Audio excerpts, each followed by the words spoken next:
The story of Arthur the Rat.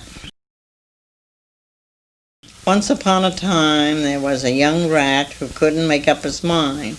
Whenever the other rats asked him if he would like to come out hunting with them, he would answer in a hoarse voice, "I don't know." And when they said, "Would you rather stay inside?" he would say yes or no either. He'd always shake making a choice. One fine day, his Aunt Josephine said to him, "Now look here, no one will ever care for you if you carry on like this. You have no more mind of your own than a greasy old blade of grass." The young rat coughed and looked wise as usual, but said nothing. "Don't you think so?"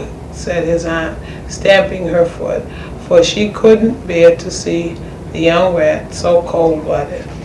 "I don't know," was all he ever answered, and then he walked off to think for an hour or more whether he would stay in his hole in the ground or go out into the loft.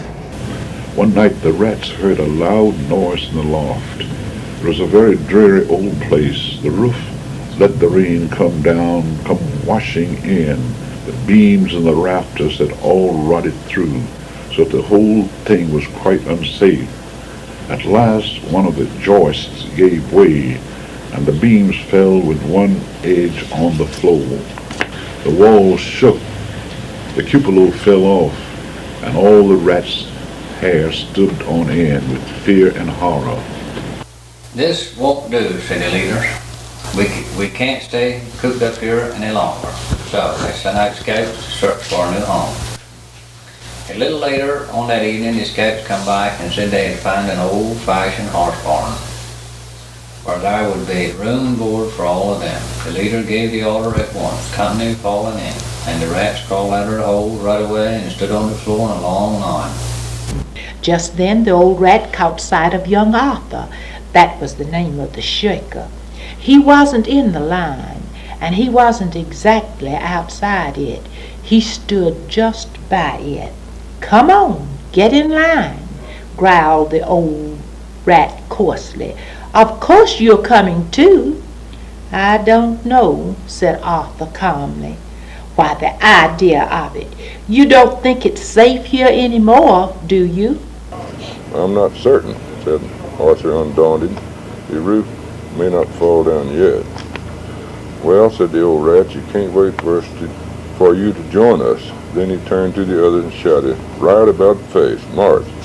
And the long line marched out the barn while the young rat watched him. "I think I'll go tomorrow," he said to himself, "but then again, perhaps I won't. It's so nice and snug here. I guess I'll go back to my hole under the log for a while, just to make up my mind."